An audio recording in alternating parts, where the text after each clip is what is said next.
اشرفی voice کے دوستو السلام علیکم ورحمۃ اللہ۔ جی تو پیارے دوستو، آج ہم آپ کو بتائیں گے حضور صلی اللہ علیہ وآلہ وسلم کی موجودگی میں حضرت خدیجۃ الکبریٰ کا جنازہ کیوں نہ پڑھا گیا، اور ماہ رمضان ہونے کے باوجود صحابہ نے کیوں نہ روزہ رکھا۔ حضرت خدیجہ رضی اللہ تعالی عنہ کا تعارف اور سلسلہ نسب۔ آپ کا نام خدیجہ تھا۔ اپنی بے مثال عفت و پاک دامنی کے باعث عہد جاہلیت میں طاہرہ کے لقب سے مشہور تھی۔ حضرت خدیجہ رضی اللہ تعالی عنہ کے والد کا نام خویلد اور والدہ کا اسم گرامی فاطمہ بنت زاہدہ تھا۔ حضرت خدیجہ رضی اللہ تعالی عنہ کا سلسلہ نسب یہ ہے: خدیجہ بنت خویلد بن اسعد بن عبد العزیٰ بن قصی۔ قصی کے مقام پر حضرت خدیجہ رضی اللہ تعالی عنہ کا سلسلہ نسب رسول اللہ صلی اللہ علیہ وآلہ وسلم کے خاندان سے مل جاتا ہے۔ اب رضی اللہ تعالی عنہ کے والد خویلد اپنے قبیلے میں ممتاز حیثیت کے حامل اور مکہ کے امیر ترین لوگوں میں شمار ہوتے تھے۔ حضرت خدیجہ رضی اللہ تعالی عنہ کا نام اور اولاد۔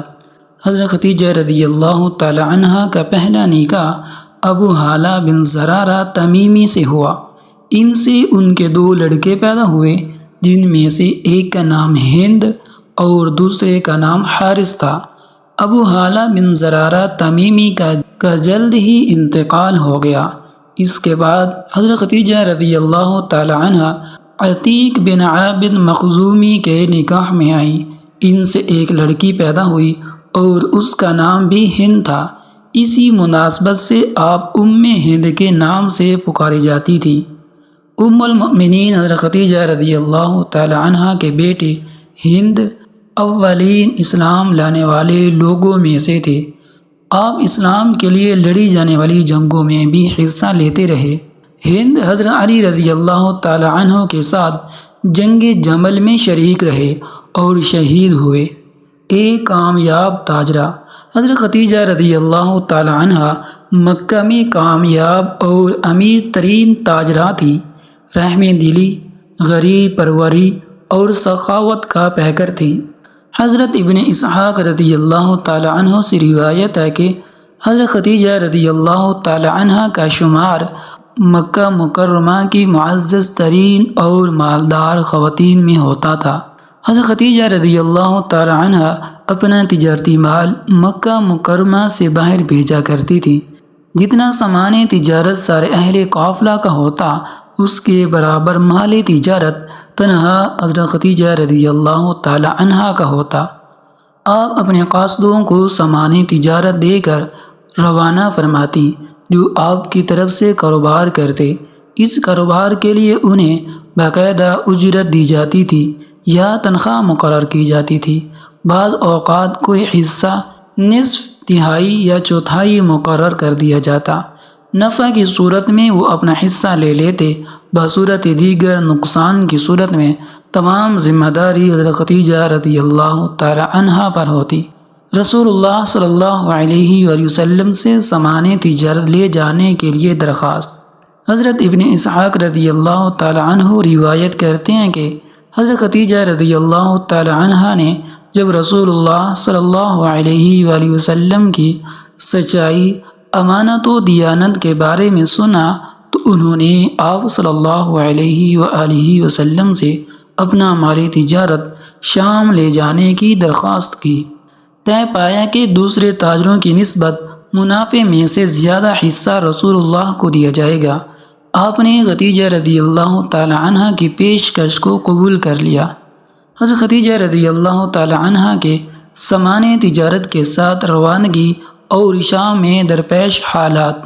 رسول اللہ صلی اللہ علیہ وآلہ وسلم حضرت خدیجہ رضی اللہ تعالی عنہ کا مال تجارت لے کر روانہ ہوئے۔ آپ رضی اللہ تعالی عنہ کا غلام بھی ان کے ساتھ تھا۔ دونوں شام پہنچے۔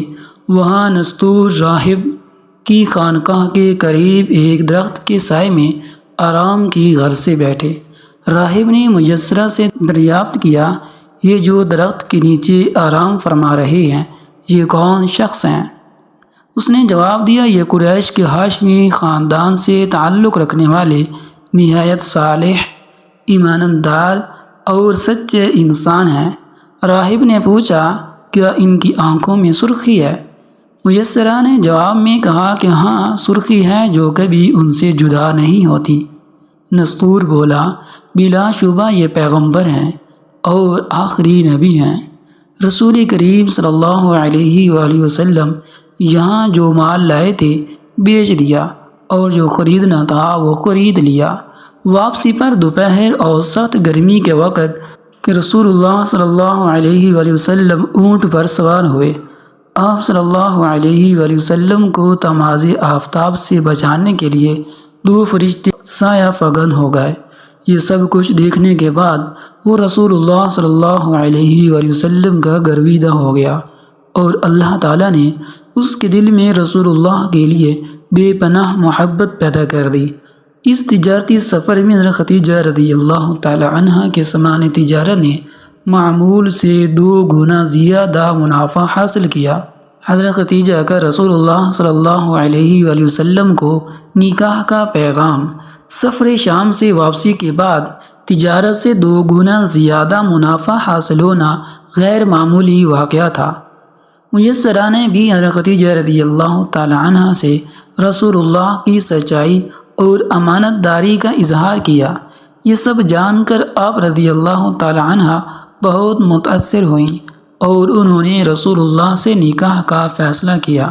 حضرت خدیجہ رضی اللہ تعالی عنہ کے دوسرے شوہر کی وفات کے بعد مکہ مکرمہ کے بہت سے لوگ آپ رضی اللہ تعالی عنہ سے شادی کے خواہش مند تھے، لیکن حضرت خدیجہ رضی اللہ تعالی عنہ نے کسی کے پیغام نکاح کو قبول نہ فرمایا۔ حضرت خدیجہ رضی اللہ تعالی عنہ نے رسول اللہ صلی اللہ علیہ وآلہ وسلم سے نکاح کی خواہش ظاہر کی اور اپنی سہیلی نفیسہ کے ذریعے نکاح کا پیغام بھیجا۔ محمد مصطفیٰ صلی اللہ علیہ وآلہ وسلم کے معجزات۔ رسول اللہ صلی اللہ علیہ وآلہ وسلم نے نکاح کا پیغام قبول کر لیا۔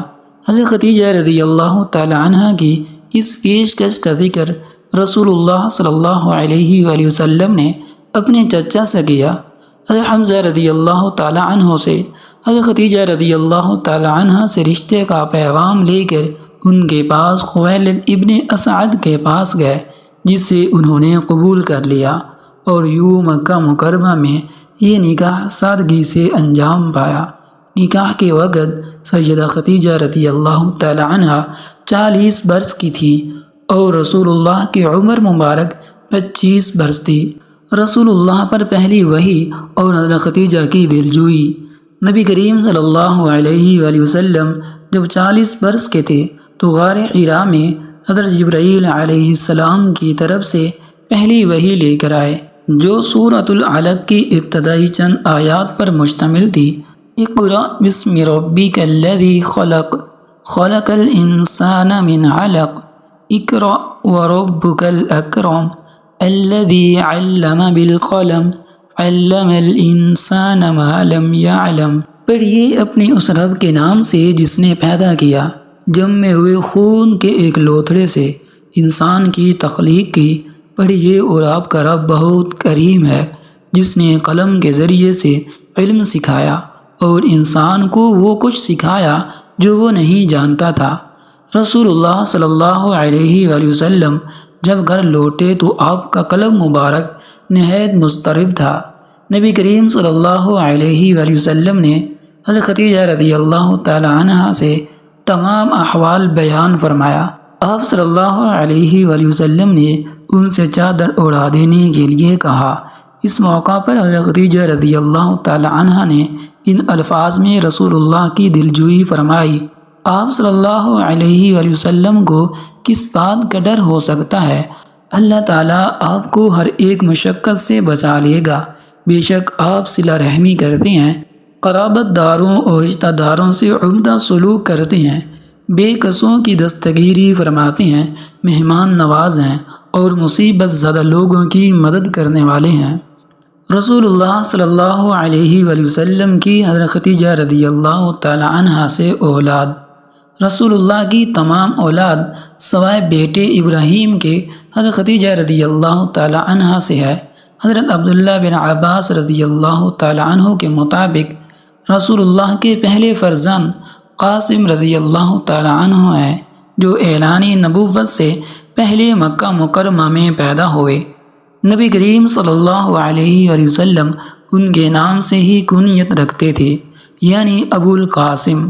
ان کے بعد حضرت زینب رضی اللہ تعالی عنہا ہے، پھر حضرت بی بی رقیہ رضی اللہ تعالی عنہا، اس کے بعد حضرت ام کلثوم رضی اللہ تعالی عنہا، اور پھر رسول اللہ صلی اللہ علیہ وآلہ وسلم کی چھوٹی شہزادی خاتون جنت حضرت سیدہ فاطمہ الزہرا رضی اللہ تعالی عنہا پیدا ہوئی۔ اعلان نبوت کے بعد ایک اور فرزند عبداللہ پیدا ہوئے، جن کا لقب طیب اور طاہر تھا۔ عبداللہ بھی کم سنی میں انتقال فرما گئے۔ رسول اللہ صلی اللہ علیہ وآلہ وسلم ان کی وفات پر نہایت غم زدہ تھے، اس لیے کہ آپ کے دشمن یہ کہنے لگے کہ آپ کی نسل باقی نہیں رہی۔ اللہ نے رسول اللہ صلی اللہ علیہ وآلہ وسلم پر سورۃ الکوثر نازل فرمائی۔ اس صورت میں رسول اللہ کو خیر کثیر کی بشارت دی گئی۔ مزید یہ کہ آپ کا دشمن ہی بے نام و نشان رہے گا، اسی کی نسل ختم ہونے والی ہے۔ حضرت خدیجہ رضی اللہ تعالی عنہ پہلی مسلمان خاتون، حضرت سیدہ خدیجہ رضی اللہ تعالی عنہ وہ پہلی عظیم خاتون ہیں جنہوں نے رسول اللہ کی تصدیق کی اور اپنا تمام مال اللہ کی رضا کی خاطر اسلام کے لیے خرچ کیا۔ حضرت عائشہ رضی اللہ تعالی عنہ کا حضرت خدیجہ رضی اللہ تعالی عنہ کے بارے میں بیان۔ حضرت سیدہ عائشہ صدیقہ رضی اللہ تعالی عنہ حضرت خدیجہ رضی اللہ تعالی عنہ کے بارے میں بیان کرتی ہیں کہ میں نے رسول اللہ کی ازواج مطہرات میں سے کسی پر اتنا رشک نہ کیا جتنا خدیجہ رضی اللہ تعالی عنہ پر کیا، حالانکہ میں نے انہیں نہیں دیکھا تھا۔ نبی کریم ان کا بہت ذکر خیر فرماتے تھے۔ جب جانور ذبح فرماتے اسے خدیجہ رضی اللہ تعالی عنہ کی سہیلیوں کو بھیجتے تھے۔ جب کبھی میں رسول اللہ سے عرض کرتی کہ گویا خدیجہ رضی اللہ تعالی عنہ کے سوا دنیا میں کوئی عورت ہی نہ تھی، تو رسول اللہ فرماتے وہ ایسی تھی اور ان سے میری اولاد ہوئی۔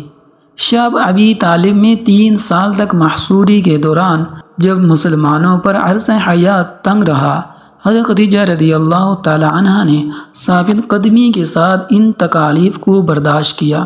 حضرت خدیجہ رضی اللہ تعالی عنہ کی وفات اور تدفین۔ نبوت کے 10ویں سال حضرت ابو طالب کی وفات کے 1 ماہ بعد 10 رمضان المبارک کو حضرت خدیجہ رضی اللہ تعالی عنہ وصال فرما گئی۔ رسول اللہ صلی اللہ علیہ وآلہ وسلم کے دونوں غمسار اس فانی دنیا سے رخصت ہو گئے۔ یہ نہایت کٹھن وقت تھا۔ آپ نے ان صدمات کا بے حد اثر لیا اور اس سال کو عام الحزن یعنی غم کا سال قرار دیا۔ انتقال کے وقت حضرت خدیجہ رضی اللہ تعالی عنہ کی عمر مبارک 65 برس تھی۔ آپ رضی اللہ تعالی عنہ کی تدفین مکہ میں ہوئی۔ آپ کو جنت المعلی میں مدفون کیا گیا۔ تدفین کے وقت رسول اللہ صلی اللہ علیہ وآلہ وسلم خود لحد مبارک میں اترے اور امت کی ماں حضرت سیدہ خدیجہ الکبریٰ رضی اللہ تعالی عنہ کو اللہ کے سپرد فرمایا۔ حضرت خدیجہ رضی اللہ تعالی عنہ کا انتقال رمضان المبارک کے مہینے میں ہوا تھا، لیکن آپ کا نماز جنازہ نہیں پڑھایا گیا تھا، اور نماز جنازہ نہ پڑھنے کی وجہ یہ تھی کہ اس وقت کوئی بھی نماز فرض نہ ہوئی تھی، اور نہ ہی نماز جنازہ پڑھنے کے حوالے سے کوئی احکامات آئے تھے۔ اور جب آپ کا انتقال ہوا تو اس وقت 11 رمضان المبارک تھا، اور رمضان کا مہینہ ہونے کے باوجود کوئی فرد بھی روزے سے نہ تھا، اور اس کی وجہ یہ تھی کہ اس وقت روزے فرض نہیں کیے گئے تھے۔ خود نبی کریم صلی اللہ علیہ وآلہ وسلم ان کے قبر میں اترے اور اپنے ہاتھوں سے اپنی زوجہ محترمہ کو قبر میں اتارا۔ سیدہ خدیجہ رضی اللہ تعالی عنہ نبوت کے 10ویں سال بنی ہاشم کے شب ابی طالب سے نکلنے کے بعد فوت ہوئیں۔ آپ 65 سال کی عمر میں اس دار فانی سے رخصت ہوئیں۔ آپ کی جنت المعلی میں تدفین کی گئی۔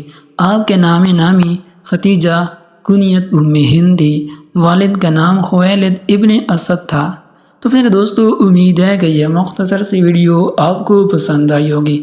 اگر پسند آئے تو لائک کر دیں اور ایک اچھا سا کمنٹ کر دیں، اور اگر آپ نے ابھی تک ہمارے چینل کو سبسکرائب نہیں کیا تو ہمارے چینل کو سبسکرائب کر دیں اور بیل آئیکن کو بھی پریس کر دیں تاکہ آپ کو اس طرح کی اسلامی اور معلوماتی ویڈیو بر وقت مل سکیں۔